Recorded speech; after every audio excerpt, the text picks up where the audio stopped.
Hello and welcome to everybody joining our webinar today, Creating a Winning Business Plan. I'm going to give just about 30 more seconds here, give everybody a chance to get logged in, and then we'll start officially.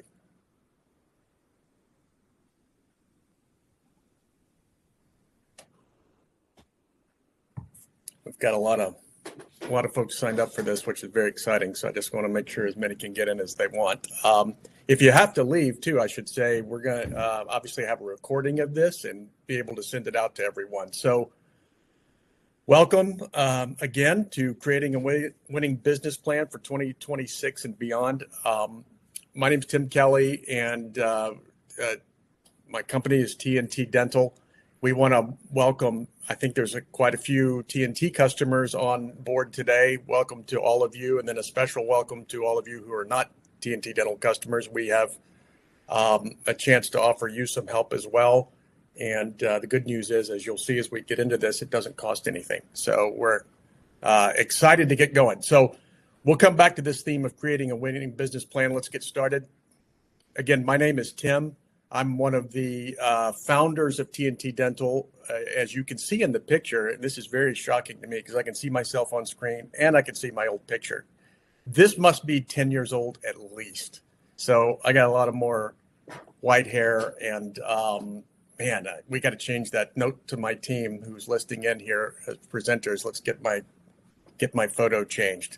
But I was one of the founders 26 years ago. We helped dental practices grow. We're a marketing company, and I'm going to talk about this later. We may be the strangest marketing company on earth because we're going to teach you, and I'm very passionate about this, how to spend less on your marketing and still grow your practice. That is very important to us to make sure we get those points across.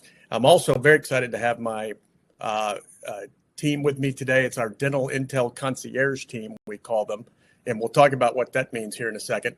But all of these folks here are super experienced at helping practices grow. They're also growth leaders, we call them. And in our context of what we're talking about today, they're dedicated to helping you get the most out of your DI. They're all Dental Intel experts. And so we'll talk about the program and how they fit into it as we go and give them a chance to teach us a few things as we look at our questioning at the end. So about this DI program, we are a diamond partner of Dental Intelligence. We sought that out. What happened is we working with enough of these practices over the years, and we've worked with probably 500 plus that had Dental Intel. And as we dove into the analytics, we found that DI is an excellent tool for that. And as you'll see as we go through our program here, aside from new patients, there's other ways to grow your practice, but you can't do it without the right numbers and understanding and analyzing your practice the right way. So this team here is with us, going to help with that. A little bit about TNT. We work with about 1,200 plus practices on the marketing side in all 50 states. Our customers stay with us over 13 years with no contract. I'm really, really proud of that. And like I said, we're passionate about helping you spend less on your marketing and still get your results. So let's talk about how some of that works. As I mentioned, the DI relationship, we use it to analyze our practices numbers. That's what we're going to talk about. The feedback we got from our practices is that it's very, very difficult for them to use all the features. And there's tons of numbers you can do. It's so good, in fact, they don't know what numbers to focus on. And so we developed this team to be experts in that and to help you find what numbers are most important, and then maybe even most importantly, how to apply those numbers to grow in ways beyond just getting new patients. So that program itself, and by the way, we've been doing this with our practices for some time now. And for all of you who are not TNT Dental customers, if you have DI already, Dental Intelligence already, or want to get it and want extra training, we offer this program to any Dental Intel customer. It's free of charge, and it's very tailored to your practice too. So it's not just we're lecturing and you're taking notes. We want to understand what's going on in your practice, and we tailor the program to make sure you're getting the most out of it specifically for your practice and the constraints that you're dealing with. So I want to make sure everybody's aware of that. And as we follow up after the webinar, we'll make sure you have an opportunity to sign up for that program if you want to. And again, it's no obligation at all. You don't have to be a marketing partner with TNT to do that. So I'll return to this quite a bit because this is our philosophy. And this is, I talked about how to spend less on marketing, and you can't do that if you don't have a business plan. The marketing plan should come based on the business plan of the practice. And if you don't do that, and we'll illustrate this hopefully with some concrete examples here to show you exactly what that means. If you don't have a business plan and you're just going after new patients, because you can get there, you can grow with just new patients, but it's the most expensive way to do it. It's the least efficient. And so we're going to talk through some of the ways to do that as we get into this here. And so from an agenda standpoint, we're going to talk about the top 10 numbers. And these are the ones I mentioned earlier that there's so many numbers you can get out of your dental intelligence or any analysis of your practice. Which ones are the most important? We're going to talk about those specifically. How do you get to them? And then what do they mean? How do they lead to those 3 ways to grow? And I think that's really the heart of what I want to make sure everybody understands today. Before we get to that specifically, though, we've got one of the things we've learned from working with our practices is there's probably 8, and I don't know why we call it the Great 8 unless it rhymes, but there's really 9 questions that we get most often from our practices that we work with dental intelligence. And here's what they are. And I want to introduce them now. We're going to address them directly with my dental intel team here towards the second half of the presentation. But what we found is that it's really, really difficult to get to all 8 or 9 of these during the time we have allotted. So, and here's some more of them here. And you don't have to memorize them all because I've got a method for you to go online and vote on them right now on which ones are most important to you. And so we'll sort of take them in order of what people said were most important. And the way we're going to do that is I want to give you this QR code here, and I'll give you a minute or two but this will pull up a way to vote on the importance of each of those questions. And so if we end up only getting to 4 or 5 of them, I want to make sure we get to the 4 or 5 that are most important to you. So if you had a chance there to scan that, it takes me about a half hour to get my camera out. So you guys are probably better at it than I am. And you should see some kind of page like this. It should take you to some sort of jot form where you can pick and choose the ones that are, very important and so forth. So let's get those underway, and then we'll talk through the rest of these. So we'll come back to these Great 8. All right, so back to which 10 numbers should you be focused on, and how do they lead to the 3 ways to grow? All right, so here are the top 10 numbers. And again, don't worry about trying to memorize them or write them all down. We'll make sure you have all of this afterwards. And also don't feel bad if you don't know these numbers about your practice already. I talk to dental practices all the time. My sort of day-to-day is to, I'm either talking with a TNT customer or somebody interested in TNT. And I talk about these things, as you would guess, and almost nobody knows all of these. And so don't feel like that it's weird that you don't, because that's the point of all of this, is that once you know them, there's a lot we can do with them. So let's break them down a little bit. And I think the easiest way for me to break them down is to kind of group them into maybe 1 or 2 at a time. So these first 2, collections and number of active patients, I think these are the most important because they lead to, they lead to some really important other figures that we'll get to. And everybody does seem to know collections. That's the one. I was a little surprised that most folks don't know how many active patients they have. And part of that's because of the way you designate them in your practice management software. So I know there's a lot of definitions for that. We kind of think an active patient, anybody that's been in within the last 18 months probably falls into that category. So those are super important ones, and we'll talk about how here. And these are ones that I call the hidden keys to growth. And I'll show you how they're hidden and why it matters. The patient attrition lead and patient spend lead to the other two. So new patients is a way to grow, but these two numbers here, once you have them, lead secretly to that other two ways to grow. And I'll give you a slide here in a few minutes that kind of shows the average or maybe the benchmarks for each of these numbers that we see, because we've done a lot of this analysis, so we have some sort of benchmark numbers. And the patient attrition number, that back door, is super important to us. From an average standpoint, somewhere around 17 to 20% is about what we see. I think maybe the lowest we've ever seen is maybe 8, 9, 10%, something like that. That's a really great attrition rate. But we'll talk about both of these numbers and how making a difference and improving each of them can have a really big impact on your growth rate.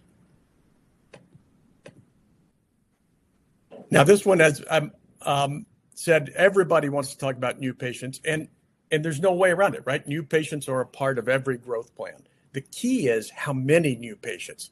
And to me, there's a huge difference in getting that number right, because the plan is so much more efficient financially and in other ways if you are going after the right number. And if you try to get your growth goals accomplished with only new patients, again, you can do it, but man, it's the most expensive way to get there and the least efficient too. So let's talk through all those. These next two are surprisingly important in my mind. That's why I've named them that. So the percentage of patients with insurance, of new patients, and the percentage of collections that come from new patients. So on the insurance side, everybody's got a perspective on dental insurance. And to me, it doesn't matter if you're in network, if you're out of network, it's still a super important number to understand how it works in your practice. Which plans are the most beneficial to you, knowing the average spend per patient per plan. Some are more profitable than others for you, and so that helps inform the plan as well. And the percentage of collections from new patients, almost nobody knows that number, but it's also important because if you're making changes to your practice, maybe you're changing your marketing plan, maybe you're getting off of insurance, out of PPOs and going fee for service, you need to understand how much of your monthly revenue is coming from new patients. Because if you make quick changes in that, and let's say you're at 40, 50%, 60% of your revenue coming from new patients, and you have a big dip in that, you're particularly sensitive to that, obviously it can cause some pains. So I think we see probably and we'll see on our slides coming up here, about 20% of revenue coming from, or collections coming from new patients is about the average that we see. And these two numbers give you direct operational insights. So the active patients that you have without their next appointment, and then the percentage of your overall base that are inactive. And both of those I would consider super low-hanging fruit from a marketing standpoint, because these are folks that you have a relationship with already and they just don't have their next appointment. And I see about probably 40% in many cases of the active patients don't have their next appointment, and about 20% of the overall patient base have fallen into the inactive category. So both of those are super high targets, and we'll talk through how we can address those too. And then this is my bottom line number. And understanding this concept is very important to me. The lifetime value of your patients. And so many of the practices I talk to, and I think it's human nature. You think, okay, I got a new patient. They've come in once or twice. They're worth whatever they spent, financially. That's the value of that patient. And the concept I want you to think about is over the entire lifetime of that patient, how much are they spending? And there's a way to calculate that. I think we have a car dealership here in Dallas. We're based out of Dallas. And Carl Sewell wrote a book on this. He's a big car dealer here. And it's been probably 30 years ago when he wrote the book. And really made this concept of a lifetime value of a customer in the broader sense a big thing in business. And we think it applies very well in dentistry too. And you have to know your attrition rate to do that, because how long does one of your patients stay with you and how much do they spend over that lifetime? And it's particularly important, we've noticed, when we're doing an analysis and trying to say, okay, I want these big implant cases or these full mouth restorations. Almost all of those cases, significant portion of them, actually come after 2+ years of a patient being in a practice, because you're building up that relationship, you're building that trust. And so understanding that, how much are each of your patients worth financially over the lifetime of their time at your practice. And that'll give you the ability to say, okay, how much can I invest to get a new one, et cetera. So let's talk through some of those.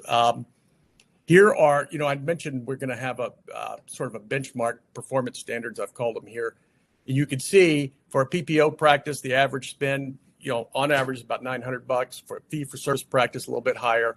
And of course, quite a bit lower with pediatric. And there you can see the average sort of standards for patient attrition, the percentage of patients, new patients with insurance. And again, you can be in or out of network, all of that to a patient. Insurance is incredibly important, and you can, everybody cares about it. Even if you've got a successful fee-for-service practice, insurance is important to your patients. So you got to position that properly. So there's those. Now, let's talk about, now that you've got those 10 numbers, how does that pertain to ways to grow? And this is the part that I love this part. Hopefully I can illustrate it here properly. And the best way to kind of show you how to do this is with a sort of a fake practice here. And our fake practice has 900,000 in collections. We got about 1,200 active patients. Average spend's about $750, but we're losing 22 patients a month, about 22% attrition.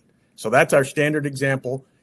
And this is pretty common. I mean, I get calls from folks all the time about this. And when we talk, they come to the phone, we're going through all their discussion. And I think most people just assume the way to grow is to do it just with new patients. And so what does that look like? Let's say over the next 3 years, by the end of 2028, we want to go from 900,000 to 1,000,001. So that's our goal. If we're going to do that with new patients only, we know, because our collections, 1,100,000 divided by our 750 average annual spend, we know we've got to have 1,467 patients. So we're going to go from 1,200 active to 1,467. So we got to get all of those. We also know that of a practice with a 1,200, we would expect about 10% of those patients to refer. So about 120 of those we're going to get from referrals from patients, which is great, right? So that's going to give us about 10 a month, but we still got to get another 20 a month to get to our 30. And the reason we got to get 30 is because we're losing 22. So we got to net some new patients in order to get to this new number of 1,467. So we do all the calculations. We know we got to get 30. 10 of them are going to come from referrals. We got 20 left that we got to go out and buy. We got to do marketing to do it. And I can tell you that a good marketing plan will give you a good patient for about $200 a piece. So if we got to get 20 of them at $200 a piece, we're going to have to spend $4,000. It may not all go to your marketing company. Some might go to a community marketing and other things that you're doing in your community there, but you're going to end up spending about $4,000 a month to get those 30 patients total. So again, not a bad thing. You've got your growth from 900 to 1,000,001. But what happens if we address some of these other pieces? What happens if we address the average spend? Remember in my example, it was $750 before. Now, if we can present treatment plans and in such a way that we increase that average spend from $750 to $900, now we only have to have, looks virtually the same amount of patients, right? We went from 1,200 to 1,222. We still get our 10 from referral. We only need 13 new patients a month. $2,600 is all we're going to have to spend. So we've gone from 4,000. If it's new patients only, marketing budget's 4,000. If we also address our average spend and get a little bump from 750 to 900, our marketing budget drops to 2,600. And again, it's crazy that marketing companies, we're very passionate about this. We want you to understand this so that you can spend your money wisely. And I think it's the right thing to do. We know it is. We see it all the time. But what happens, and this is really getting crazy, what if you address the attrition a little bit? What if you could save a few of those? We're losing 22 a month. What if we lose 5 less? What does that look like? So if we can just keep 5 of those that were going out the back door to stay in, remember, they're worth $200 each. Knocks another $1,000 off your marketing budget. You're still getting to your $1,100,000. You're still getting the same amount of patients. You've done a little bit of growth in your average annual spend, and you've saved 5 patients a month. Instead of 4,000, you're down to 1,600 and getting to the same place. So to me, that's I just can't talk enough about that. And good. I'm glad we have this slide on here. So you can sort of see them next to each other here. New patients only, average spend, and attrition, addressing all of them. Now, as I said, new patients are a part of each of these. You still got to have new patients. There's no question about that. But look what it is if you address how many do you need, and you really do the math on that. And look, you may not be in a position to to address all of those, because some of those are operational, right? And that's why we look at some of those numbers, and that's why those top 10 numbers are important, because they're not all marketing related. Sometimes they're operational and internal. And so the important thing is that you're aware of them, you have visibility to them, and you can decide what resources you have. And of course, we can provide those resources in some cases too, beyond just a marketing standpoint. And that's why that Dental Intel Concierge program that we've got, that is 100% free and no obligation, is, I think, helpful to everybody. And that means a lot to us here to be able to help with that. So I encourage any of you, if you're interested in buying Dental Intel, we can help you with that. I don't own Dental Intel, by the way, or any stock in it, just so you know. And there are other analysis softwares out there that are good. I have no issue with any of that, and we can work with any of those as well. It's just that we've worked the most with DI, and if you don't have one at all, it's the one I would recommend. And if you have it and have experienced some of that feeling that you don't quite know how to put it to best use, let us help you with that. Again, doesn't cost a thing. So to me, this is a really dramatic. And look at your percentage of your marketing budget here, 4.5 down to 1.8 if we address all of that. So let's see here. We might have, I'm just trying to find our polling here. So talked a little bit about the top 10 numbers and how they impact the 3 ways to grow. And then let's let our team here, my team, get into some of the nitty gritty and actually show you how some of that works. So if I go to the polling here, it looks like, Candy, you're going to be first here, because the number one of all things, the 5 to 7 year growth plan. So Candy, why don't you get started on that? You have the ability to move okay, good. Right, thanks, Tim. So it's probably a good thing that this question was picked first, because it kind of piggybacks on everything that Tim just said. So the question is planning for your practice, but it's really specifically looking at the next 5 to 7 years.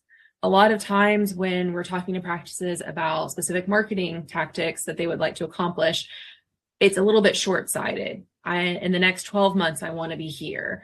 And so we like to position things looking farther out.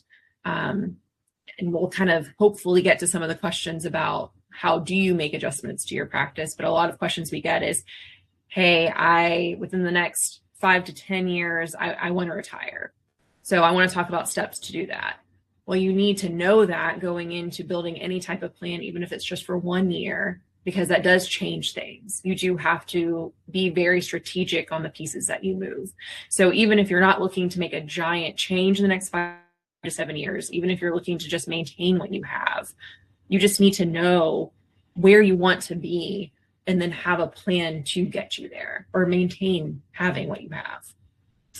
So when we look at this, there's two main paths that you can take.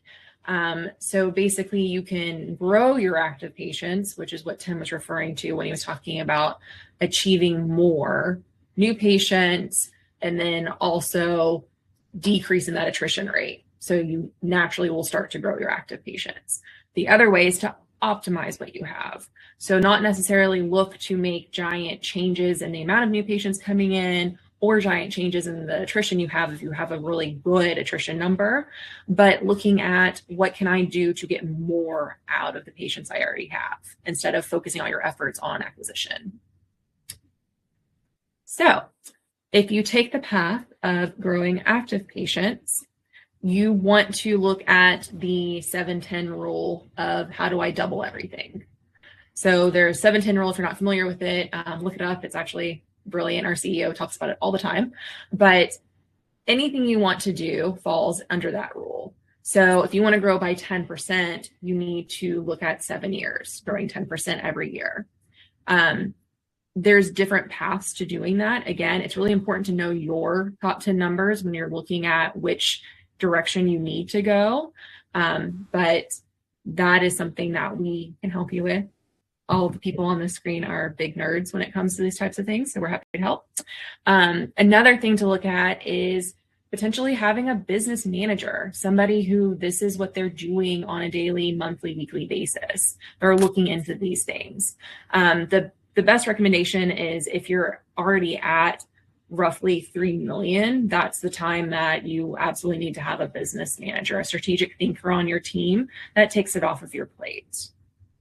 Another thing to think about is you don't necessarily have to add that second location or that third location. I know a lot of times in the industry, other dentists that you're talking to or peers or friends will mention that they feel like they've made it now that they have a second location. And I don't think there's anything wrong with having a second location, but I do think it's more efficient to try to see what you can get out of your current location. To actually optimize that space and optimize those hours, because the overhead of a second location is vast and a little stressful. So there's multiple different ways to skin the same cat. So if you look at what does this mean, right? So if I am just trying to grow my active patients and I'm looking at kind of a long tier plan, one of your options is to try to stay in network with all your insurances.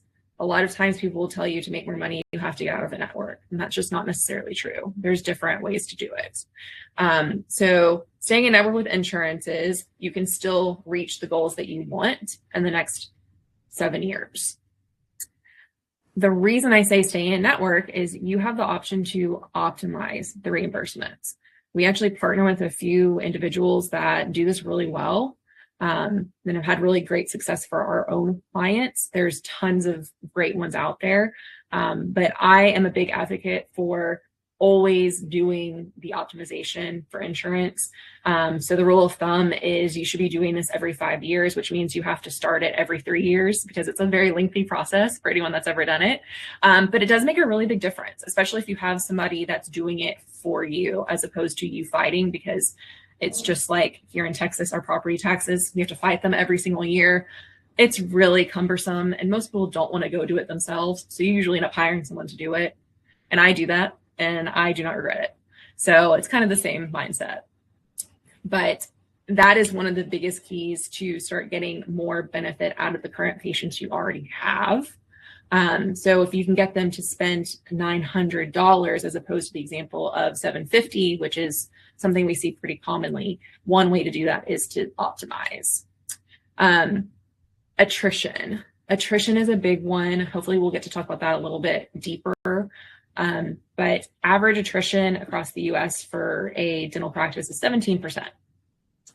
Anything above that, we feel like is something that can and should be decreased within realistic behaviors, of course, but doing that will also help you with growing your active patients, because more of your current patients will stay, which means the value of those patients will increase. So you're optimizing reimbursements to get closer to the 900, but you're also keeping your patients longer and having them come in more routinely to get to that 900. So in this scenario, if I'm wanting to grow in the next 7 years to 2.2, then I need roughly 30 to 35 new patients per month if I'm doing all of these other efforts. So this kind of is another way to look at it. So if I want to grow, I'm going to do 7% per year. And then I'm just going to try to maintain my 1,200 active patients, obviously knowing that by maintaining them, I'm going to lose some. So I still need to bring in more new patients. I'm going to invest in the patient experience. This is another one that's pretty large, in my opinion, and it's tough to achieve. Having that business manager really does help with this, though, making sure that every patient that walks through the door feels like the red carpet was pulled out for them. This starts with the first interaction. So it starts with, how are we handling the phone calls? What questions are we asking? Are we taking the time to really get to know the individual separately? I'm a big advocate for keeping really good personal notes for every single patient on file.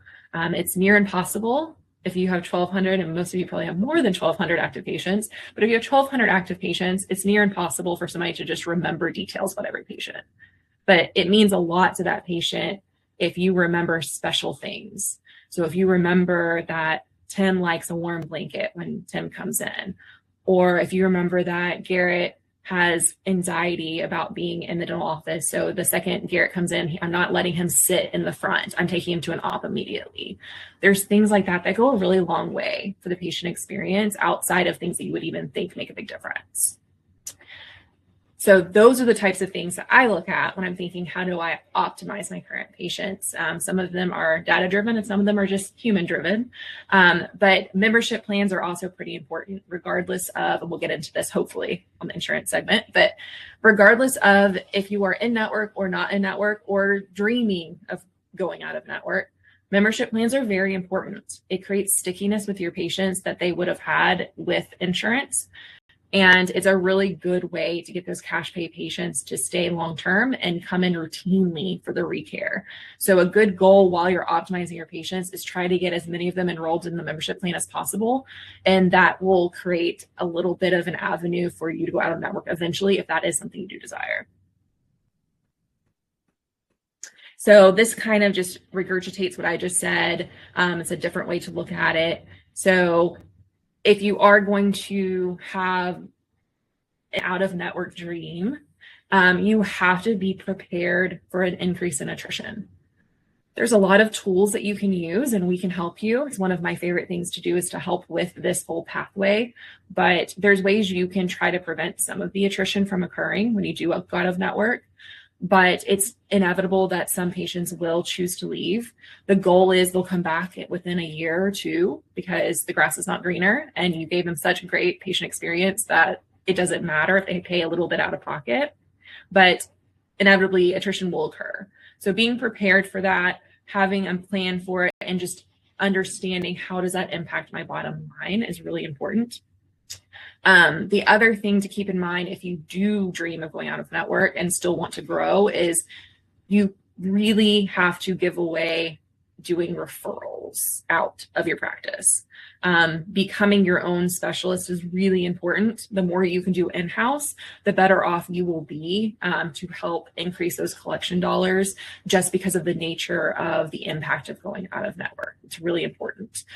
So in this scenario, you only need 20 to 25 new patients per month to still reach goals and make it a reality that you went out of network.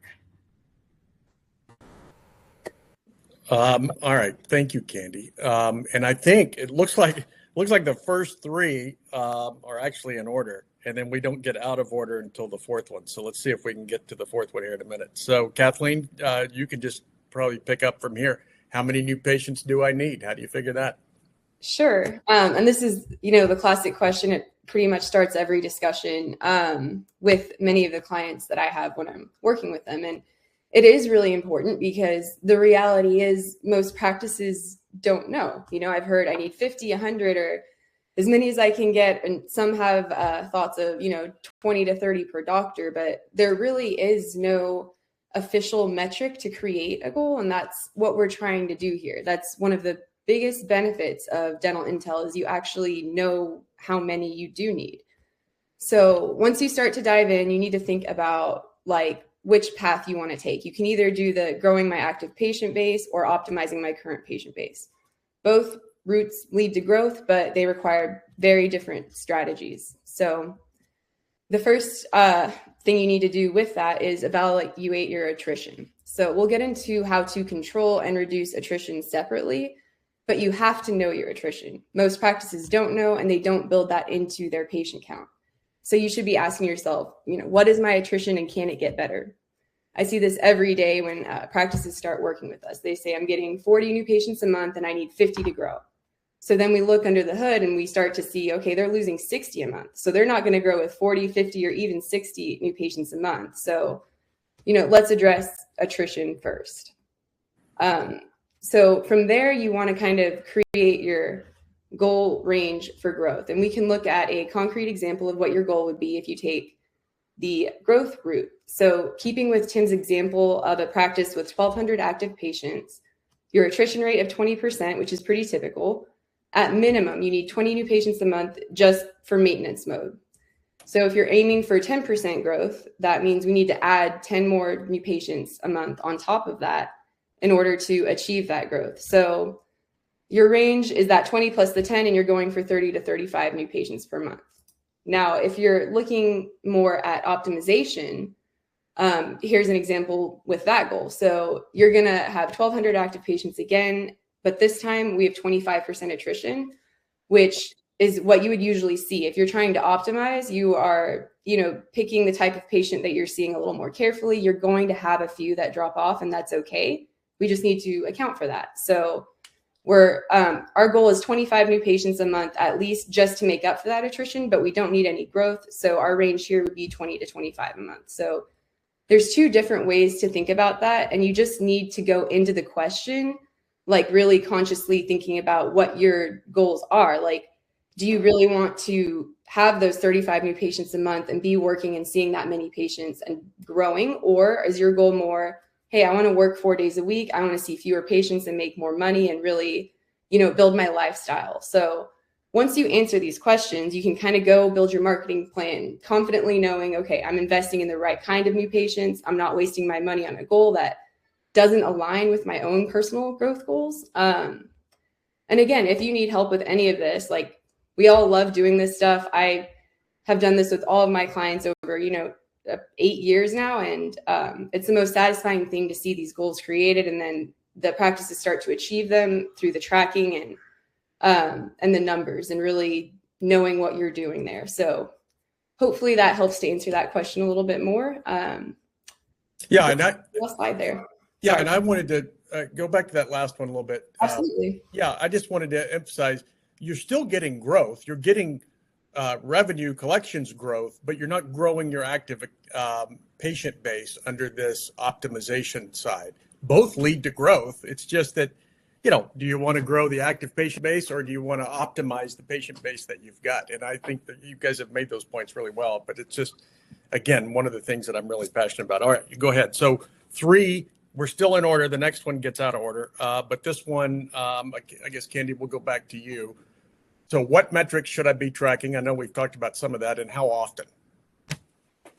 So the good thing about what we do is we do work really well with Dental Intelligence, and then we can help with other platforms if other people have other platforms. But the key is making sure that you're tracking things not just monthly, which is the most common thing I hear.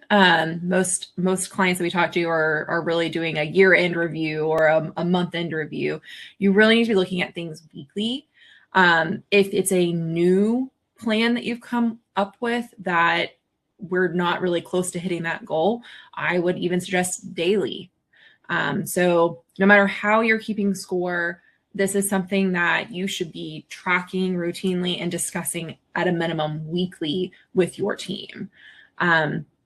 So another thing that happens is I hear a lot from business managers as well as doctors and the rest practice owners that no incentive I've ever done has worked for my team. And then when we start to peel back that onion a little bit, we talk a little bit more about typically the incentive for the team is if you hit your production collection goals, which is a normal thing to be measuring, right? That's usually where people start. Just as Tim alluded to in the very beginning, out of the top 10 numbers, the only number most of our clients really know off the top of their head is the collections number. So there's a reason for that. That's the thing that you care about the most, and it should be. Revenue is important. But the key to a really solid incentive plan for your team to help you reach your goals is to make it something that is tangible to them. Things that they can directly impact. They'll accept any type of bonus check you give them. That was the incentive, but it works a lot better if they feel like they had a connection to it and they controlled that outcome. So, and we'll kind of dig into what does that mean, but top of my head, things like reappointment rate, same day treatment. There's a lot of things that they directly can impact and make better. Patient referrals is another really big one that your team is directly impacting. The patient experience that they give outside of the clinical is highly important to that number. So think about things that, what does my team actually impact on the daily basis that I can help make sure is part of my goal plan and help them feel connected. Okay, so what are the actual metrics? Obviously collections. Everyone knows that one, very important. New patients, not just new patients though, we need to know what are the sources. Where are these patients coming from? Once you get into the mode of doing this routinely, you can make some really educated business decisions from just knowing where are my patients even coming from. Tim's example earlier, we expect about 10% of your patients to come from patient referrals without you even actively marketing towards getting referrals. So it's really important to know, what am I actually getting from patient referrals, to know, is there low-hanging fruit that I don't have to invest a lot of monies into, but I can still get a better return to get more new patients. It's really impossible to know that without tracking that properly. You might have a feeling, but feelings, unfortunately, are not facts. So it's really important to track that. Reappointment rate.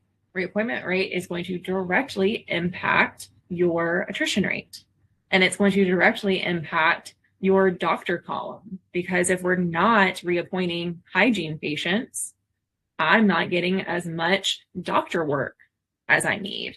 Same thing goes for if somebody comes into a doctor's appointment for treatment and they didn't have their next hygiene booked and I let them leave without the hygiene booked. It's a lot harder on the front to readdress that patient down the road than it is for them to be just in that chair already and I'm doing it. So making sure that both appointments are set, also making sure that when appointments are set, they are completed.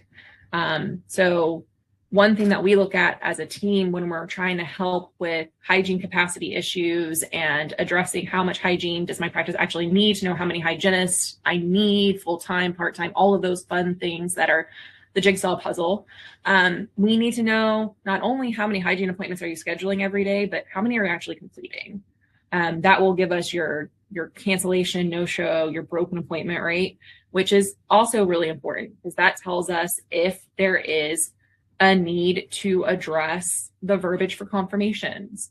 It tells us, is there a need to address either an individual or a team as a whole on how we're reappointing? Are we having a discussion with the patient to make sure this is the best time for them? All of these things have a direct correlation to your attrition number, but it is also important to track your attrition number routinely as well and discuss it as a team or as a management team. Okay. So other metrics that I personally suggest tracking if it makes sense is the membership plans. So we talked about that a little bit earlier, but one of the best ways to grow the practice proactively and plan for the future and really just do a good job of retaining all types of patients is having a membership plan. And by tracking how many you're selling, you're able to help incentivize those team members on, hey, this is where we stand now. This is how many patients that potentially could have been patients that hit our attrition number because they are cash pay. They don't have any ties to us because they're not paying for an insurance already that dictates that they should be coming in routinely. This is one additional way to help. So incentivizing those team members that are doing that is important. So tracking it is really important. And then, like I said earlier, new patients from referrals is really important just because it's how you're going to make a lot of your overall business decisions down the road. So important next steps. Making sure that you know what your top 10 numbers are. If you don't, or you don't know how to access them, please reach out to us after this. We're more than happy to help. Like I said, I can work with some other platforms. Dental Intelligence is by far our preference because the numbers derived from there we feel like are the most accurate, but we are more than willing to help in any realm possible. But setting those weekly goals from those top 10 numbers is really important. You can build a scorecard in Dental Intel that actually will track majority of these for you. The two that Tim talked about earlier with the percentages, those are math. So it doesn't technically do that calculation for you, but we can show you how to do it. It's pretty simple. So you can track your own scorecards outside of Dental Intel if you'd like, or we can show you how Dental Intel can do it for you.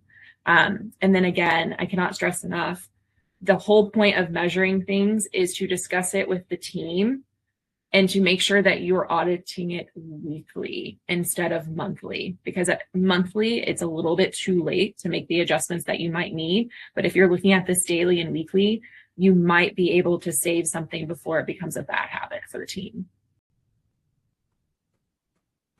All right, Tim, which question is next? All right, so I was just looking at the timing too. We may only have time for one more. Hopefully we can get two in, but now we drop down to the question 7, I think it is. How do I reduce my attrition? Yep. So Kathleen, you want to take that one? Yeah, I might have to just jump through because just slide over to 7 there. Yeah, it's just because I'm trying to go as fast as I can here. It's a lot of them, isn't it? Our format here won't let us go directly to 7. All right. Please hold just a second here. But I mean, while I'm clicking the button, I can kind of start talking about attrition.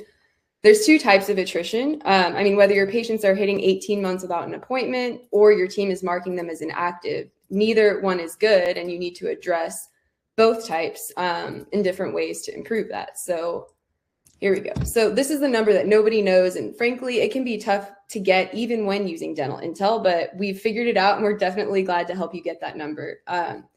This is the most valuable piece of the puzzle when it comes to growth. You don't want to keep bringing in patients that don't stay. If they don't stay, you're never going to get to do those big cases that grow collections. And third, the cost of new patients is just expensive. So if I can reduce my attrition, that is way cheaper than getting more new patients. And our goal here is to give you some tangible things to do to reduce that number. So the first thing to talk about is that you cannot keep patients at the practice if they aren't having a good experience. You have to put some effort into this first, kind of like some of the things that Candy was mentioning about like personalized experiences for your patients. So I've seen it time and time again where a practice is totally at a loss as to why their attrition is so high. And then when I visit the practice, it's not a very inviting environment. Nobody gets me. I wait for 15 minutes to get called back, and you kind of get the idea. You start to see what's really going on. And just like anything else, if there's a better experience available elsewhere, like that's where consumers will go and spend their money. So I have one local practice here in DFW that does an amazing job at this. And they're just like such evidence of how true this is, because a new patient cleaning there, an exam is over $600. They're totally fee for service, but they're averaging $5.5 million in collections for the year and have had over 600 new patients. This is because their patient experience is so outstanding. They offer free nitrous oxide sedation to all of their patients. They have a beautiful office, and the entire team is trained on, like they call it the M&M, but what matters most to the patient. So each patient has a note in their file that's like, He really cares about getting an early appointment. This guy doesn't want to talk at all. She loves talking. Ask her about her son or her dog, you know. And so each patient has notes, and they uniquely, you know, do whatever they need to do to make each patient feel special. And I see patients are willing to pay for that and they want to. So number one is, you know, give them that experience that they want to, that they have no problem, you know, coming back over and over again for, and fix that first before you start looking at other stuff if that is an issue. So next, we can talk a little bit about how you can analyze your current attrition. So number one, you need to know what your attrition even is. And to do that, you're going to need to pull a patient list for the last 6 months of everybody who's either, you know, hit the 18-month mark without an appointment or that your team has inactivated. You want to categorize them into the 4 groups you see here. And then you want to look at that list and see if there's any trends. So with the type, you know, a typical practice may have about 150 patients on that list. Are they emergency patients? Are they kids? Are they consults? Like, what type of patients were they?